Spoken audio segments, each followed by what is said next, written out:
ہم نے نا نماز کو کوئی الگ سے چیز سمجھ لیا ہے، بوجھ بنا لیا ہے کہ یار اٹھنا پڑے گا، وضو کرنا پڑے گا، پینٹ پہنی ہے، جوتا کھولنا پڑے گا، الگ سے کام بنا لی. اور نہیں، الگ سے نہیں، اس کو روٹین ورک بناؤ، وے آف لائف بناؤ. جب نماز کا وقت آ جائے سارا کچھ چھوڑ کے خود بخود نماز کے لیے چلنا ہے. اپنے آپ کو نماز کے ٹائمنگ کے حساب سے ایڈجسٹ کرو نا. آج کل صبح 5:40 پر ہو رہی ہے فجر کی جماعت اور 1:30 بجے ہو رہی ہے ظہر کی، یہ 7-8 گھنٹے کا فرق بنتا ہے. تو کچھ کرو، کاروبار، معاش، نوکری. اور 1:30 بجے کے بعد 3:45 بجے عصر کی جماعت ہو رہی ہے، چھوٹا کوئی کام رکھ لو اس میں. اور اس کے بعد عصر ہو رہی، مغرب ہو رہی ہے 5:10 پہ، 5:11 پہ، اور چھوٹا کوئی کام رکھ لو. مجھے بتاؤ پلاننگ کی اور شارٹ ٹرم گول سیٹنگ اس سے بڑھ کر کیا تربیت ہوگی؟ کام ایڈجسٹ کر لو نا اس حساب سے. اور جس بھی حالت میں ہو، فون پہ ہو، چیٹ کر رہے ہو، ان ہاؤس میٹنگ میں ہو، کلائنٹ کے ساتھ ہو، باس کے ساتھ بیٹھے ہو، ورک فرام ہوم ہے، ورک فرام آفس ہے، سیز، پوز، نماز کا وقت ہو گیا. 2 باتیں سوچنی یہاں پہ. ایک، دیکھو مجھے میرے رب کا بلاوا آیا ہے، فلاح کا بلاوا آیا ہے، مجھے میرے رب نے بلایا ہے. اور دوسرا، اگر یہ میری زندگی کی آخری نماز ہو تو ابھی بتاؤ، ابھی موت آ جائے، ابھی اسی وقت موت آ جائے، اگر کیا ہے ہمارے پاس؟ بتاؤ ذرا. آ سکتی ہے نا؟ اس وقت فوراً آ سکتی ہے موت. اگر ابھی موت آ جائے، کیا ہے ہمارے پاس؟ کیا اکٹھا کیا ہے؟ یہ سوچ کے وہ نماز پڑھو. کم از کم نماز کو اتنی تو امپورٹنس دو نا، جیسی کاروباری آدمی نوٹ گنتے ہوئے دیتا ہے، جیسی ملازم پیشہ آدمی تنخواہ کے وقت لیتا ہے، جیسا اسٹوڈنٹ میڈل پہنتے ہوئے لیتا ہے، اتنی تو امپورٹنس دو نا. اپنے آپ سے ریزننگ کیا کرو، اپنے آپ کو سمجھایا کرو کہ میرا قرآن سچا قرآن، جس میں ہر خشک اور تر چیز کا ہے بیان، وہ قرآن جو مجھے جان سے زیادہ عزیز ہے، جس کی کوئی ناموس میں اس طرح کی حرکت کرتا ہے میرا سینہ چر جاتا ہے، اس پاک سچے قرآن کے اندر 700 بار نماز کا ذکر آیا، 80 بار صریحاً ذکر آیا. یہ نماز دین کا ستون ہے. میں دیندار آدمی ہوں نا، تو میں نے ستون گرا دیا، پورا بلڈنگ ہی منہدم ہو جائے گی.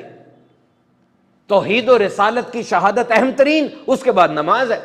اور یاد رکھنا، یہ میں نے پوری فزیو تھراپسٹ کے ساتھ بیٹھ کے بات کی ہے، میرا پوڈ کاسٹ ہے میرے یوٹیوب چینل کے اوپر.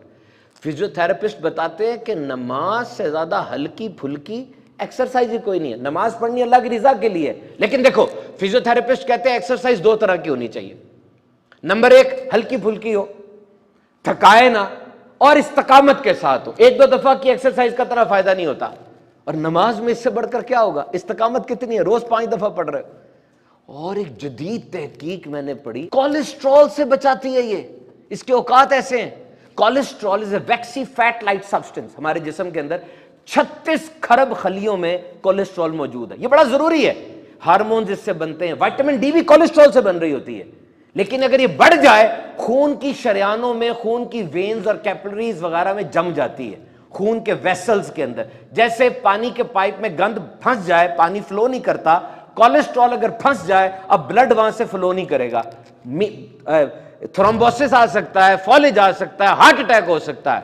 اور نماز یہ کس طریقے سے کولیسٹرول کو کنٹرول کرتی ہے. یہ جو کولیسٹرول بڑھتا کیسے ہے؟ آپ واکنگ نہیں کر رہے، فیٹی فوڈز کھا رہے ہیں جیسے برگر ہے، پیزا وغیرہ ہے، اسموکنگ بہت کرتا ہے، کوئی شراب پیتا ہے، کوئی واکنگ نہیں کرتا، اب کولیسٹرول بڑھتی ہے. اب نماز کے اوقات دیکھیں، ظہر میں زیادہ رکھتے ہیں، عام طور پہ کھانے کے آس پاس ہوتی ہے. عشاء میں زیادہ رکھتے ہیں، عام طور پہ کھانے کے آس پاس ہوتی ہے. فجر، عصر اور مغرب یہ ایسے وقت میں جب پیٹ خالی ہے، رکعتیں کم ہیں. نوٹ کریں کیسی سائنس ہے، اس کو ڈیل کر رہی ہوتی ہے. طبرانی کی حدیث ہے، بی بی عائشہ سے مروی ہے. سنیں حدیث، اپنی خوراک کو اللہ کی یاد اور نماز کی ادائیگی سے حل کرو. کیسی بات فرمائی میرے آقا نے. نماز پنجگانہ نبی پاک سے پہلے نہ تو انبیاء کرام نے ادا کی، نہ ان کی امت نے ادا کی. یاد رکھیے گا، 5 نمازوں میں سے ایک نماز کوئی نبی ادا فرماتے اپنی امت کو حکم دیا کرتے تھے. قرآن کی تعلیم یہ ہے کہ ہر نبی نے اپنی امت کو نماز کا کہا اور خود نماز پڑھی. حضرت آدم نے صبح کی نماز پڑھی، حضرت داؤد نے ظہر کی نماز پڑھی، حضرت سلیمان نے عصر کی نماز پڑھی، حضرت یعقوب نے مغرب کی نماز پڑھی، حضرت یونس نے عشاء کی نماز پڑھی، لیکن صرف نبی نے پڑھی، امت کو نہیں کہا. اور میرے آقا علیہ الصلوۃ والسلام نے فرمایا اس عشاء کو نماز کو تاخیر سے پڑھا کرو، کیونکہ اس نماز کی وجہ سے تمہیں پچھلی امتوں پر فضیلت دی گئی، یہ نماز پچھلی امتوں نے نہیں پڑھی عشاء والی۔ میرے محترم سامعین کرام، سوچے تو صحیح، میں نے عصر کا آپ کو بتایا کیسی نماز ہے۔ جب انسان قبر میں اتارا جائے گا نا، وہاں عصر کا وقت بنے گا اور وہ بندہ کہے گا ٹھہر جاؤ فرشتوں، مجھے عصر پڑھنے دو۔ یہ وہ کہے گا جس کو عصر کی عادت ہوگی، اور پھر یا تو اس پہ حساب کم کر دیا جائے گا یا حساب اٹھا لیا جائے گا، کیونکہ جو جواب تھا وہ تو اس نے دے دیا ہے۔ نماز پڑھنے کو دل نہیں کر رہا، اچھا نہیں دل کرا، اٹھو۔ اب عام طور پہ ہم یہ کہتے ہیں اپنی موٹیویشنل سپیچ کے اندر کہ جو کام کریں پیشن، شوق، جذبے، جنون کے ساتھ کریں۔ نہیں، میں یہاں نہیں یہ کہہ رہا، آپ کا تو دل ہی نہیں کر رہا نا، آپ کیسے جذبہ جنون لائیں گے؟ میں صرف آپ سے یہ کہہ رہا ہوں اٹھو، ہٹ گرمی چھوڑو، اپنے آپ سے کہو کہ یہ پڑھنی ضروری ہے، فرض ہے، اور اب جو کہا گیا اس طرح کرتے جاؤ۔ دل نہیں کر رہا، منہ بنا لو، لیکن وضو اسی طرح کرو جس طرح کہا گیا ہے۔ بالکل ہاتھ ایسے سے نہیں کرنا، پورا یہاں تک دھو، پیچھے تک آئے یہاں تک، بلکہ آگے کر لو، کیونکہ جو وضو کا پانی لگتا ہے وہ چمکے گی قیامت کے دن، چمکے گی۔ قیامت کی چمک چاہیے نا، تو اس کو پورا دھو، ٹھیک ہے؟ ایسے ایسے نہیں کرنا، ایسے ایسے پورا دھو، پورا دھو، پورا ماتھا اچھی طریقے سے۔ دل نہیں کر رہا یار، منہ بناؤ لیکن دھو، اچھے طریقے سے دھو۔ دھو لیا، وضو کر لیا صحیح طریقے سے جس طرح سکھایا گیا، حکم دیا گیا۔ اب آ کے نماز کے لیے کھڑے ہو، منہ صاف کر لینا، پانی کے قطرے نہ گرتے ہو، صحیح نہیں ہے یہ۔ اب جب آپ کھڑے ہوئے ہیں، دل نہیں کر رہا آپ کا، میں نے آپ کو بتا دیا بھائی، لیکن کرو وہ جو حکم ہے۔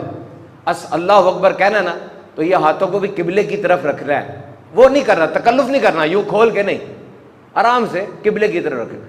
ہاتھ باندھنے، آنکھیں قیام کے دوران سجدے کی جگہ پہ بند نہیں کرنی، آنکھیں قیام کے دوران سجدے کی جگہ پہ، مرکوز کرو، مرکوز کرو، اپنا پوسچر صحیح رکھو۔ دل نہیں کر رہا آپ کا، لیکن یہ ایسے کرو۔ اور جب رکوع پہ جاؤ، دونوں پاؤں کے انگوٹھوں پہ نظر رکھو، اور جب سجدے میں جاؤ ناک کو دیکھو، اور تحیات بیٹھو گودی کو دیکھو، گود کو، اور پھر طریقے سے سلام پھیرو۔ نہ نماز کے بعد مزہ آیا مجھے پکڑ لینا، نہیں دل کر رہا تھا آپ کا، لیکن نماز ہلکا کر دے گی آپ کو، یہ وعدہ۔ مومن کی معراج ہے یہ، شان دیکھو کیسی ہے نماز کی۔ جیسے بچے کا دل نہیں کرتا، تڑپ رہا ہوتا ہے وہ، لیکن جب ٹیکا اندر چلا جاتا ہے کیسا سکون میں آ جاتا ہے۔ یہ نماز کی شان ہے۔ دین اسلام کی کیا بات ہے، میں کیا بتاؤں، کر کے دیکھنا ایک دفعہ۔ یہ ہو سکتا ہے جو ٹینشنیں آپ کی دور نہیں ہو رہی، بڑے بیان بھی سن لیے، بڑا کچھ کر لیا، ہو سکتا ہے اس کی وجہ نماز سے دوری ہی ہو سکتا ہے یہ جو آپ کے مشکلات اور مصیبتیں پیچھا نہیں چھوڑ رہی، کوئی بیمار ہے تو مسلسل بیمار ہی چلتا چلا جا رہا ہے، کسی کو آفس سے پرابلم ہے تو پرابلم ہی چلتی چلی جا رہی ہے، کسی کا دماغ سکون میں نہیں آ رہا، کسی کو نیند کا مسئلہ ہے، ہو سکتا ہے یہ نماز سے دوری کا ہی مسئلہ ہو۔ 800 700 800 بار جس بات کا قرآن میں ذکر آیا ہے، ویسے تو نہیں ہوگی نا یہ۔ دین آسان ہے، نماز نہیں کھڑے ہو کے پڑھ سکتے، واقعی دل سے پوچھو، بیٹھ کے پڑھ لو، نہیں بیٹھ کے پڑھ سکتے لیٹ کے اشاروں سے پڑھ لو، اور مدد مانگیں کس سے؟ قرآن کہتا ہے اے ایمان والو نماز اور صبر سے مدد چاہو، کیونکہ انسان کے باطنی اعمال میں سب سے سخت تر جو چیز ہے نا وہ صبر کرنا ہے، آسان نہیں ہوتا، اور ظاہری اعمال میں مشکل ترین وہ نماز ہے۔ ہم نے پہلے بھی اس سے بات کی تھی، پانچوں نمازوں کی اہمیت ہے، لیکن عصر کی نماز، وسطی نماز، قرآن مجید میں آیا تمام نمازوں میں بالخصوص بیچ والی نماز عصر کی محافظت کرو اور اللہ کے حضور باادب کھڑے ہو جاؤ۔ وہ شخص دوزخ میں نہیں جائے گا جو سورج نکلنے سے پہلے یعنی نماز فجر اور سورج نکلنے کے بعد یعنی نماز عصر ادا کرتا ہے۔ جب انسان کو قبر میں اتارا جائے گا سورج ڈوبنے کا منظر بن جائے گا، وہ فرشتوں سے کہے گا ٹھہرو میں عصر پڑھ لوں، یہ وہ کہے گا جو دنیا میں عصر کی نماز کا عادی ہوگا، اور اب یا تو اسے سوال جواب نہیں ہوں گے یا تھوڑی نرمی کی جائے گی، کیونکہ اس کا یہ کہنا سوالوں کا جواب تو بن گیا ہے۔ اور ایک نماز عشاء ہے، نبی پاک صلی اللہ علیہ وسلم نے فرمایا اس عشاء کی نماز کو تاخیر سے پڑھو کیونکہ یہ نماز عشاء تمہاری اور دوسری امتوں میں فرق کرتی ہے، یہ نماز عشاء تمہیں دوسری امتوں سے ممتاز کرتی ہے، اور یہ صرف تمہاری امت پر یعنی ہماری امت پر فرض کی گئی ہے۔ عشاء کی نماز موسیٰ علیہ السلام نے پڑھی تھی جب وہ مصر جا رہے تھے، 10 سال حضرت یعقوب علیہ السلام کی بارگاہ میں رہنے کے بعد مصر جا رہے تھے، انہیں 4 فکریں لاحق تھیں۔ نمبر 1 انہیں اپنے بھائی حضرت ہارون علیہ السلام کی فکر تھی، نمبر 2 ان کے گھر ولادت ہونے والی تھی اس کی فکر تھی، نمبر 3 انہیں فرعون کی فکر تھی، نمبر 4 جو اولاد آنے والی تھی اس اولاد کی فکر تھی۔ تو جب وہ کوہ طور کے پاس پہنچے آگ نظر آئی، آگ کے پیچھے گئے، نبوت بھی مل گئی، فکریں بھی حل ہو گئیں۔ انہوں نے شکرانے کے طور پہ 4 رکعت پڑھی۔ اللہ تعالیٰ کو یہ 4 رکعت اتنی پسند آئی کہ اپنی حبیب کی امت پہ اس نے فرض قرار دے دی۔ یہ عشاء ہے، دس از دا ہسٹری آف عشاء۔ عشاء کا مطلب ہوتا ہے رات کی ابتدائی تاریکی۔ عشاء کا لغوی معنی یہ ہے، تو چونکہ یہ اندھیرا چھانے کے بعد پڑھی جاتی ہے اس لیے اس کو عشاء کہا جاتا ہے۔ تو یاد رکھیے صرف انسان نہیں بلکہ دیگر مخلوقات بھی نماز پڑھتی ہیں۔ سورہ نور میں آیا کیا تم نے نہیں دیکھا اللہ کی تسبیح کرتے ہیں جو کچھ آسمانوں اور زمینوں میں، اور پرندے جو پرواز کر رہے ہیں، اور سب نے جان رکھی ہے اپنی نماز اور تسبیح، اور اللہ سب کے حال سے باخبر ہے۔ یعنی اللہ نے ان کو جو تسبیح اور نماز سکھائی ہے یہ اس کے مطابق زندگی بسر کر رہے ہیں۔ اور نوٹ کریں یہ حیوانات، نباتات، جمادات، پرندے، جانور، ہر کوئی جس بھی کیفیت میں ہے، جو بھی ممکنہ کیفیت ہو سکتی ہے، اللہ نے وہ ساری کیفیات نماز کے اندر رکھ دی ہیں۔ پہاڑوں کو دیکھیں قیام کی حالت میں، درخت کوئی جھکے بھی ہوتے ہیں، رکوع کی حالت میں بھی ہوتے ہیں، یہ فرشتے عالم بالا میں اللہ کی بارگاہ میں قیام کی حالت میں کھڑے، اور یہ حشرات الارض، یہ پرندے اڑتے ہوئے سجدے کی حالت میں ہیں۔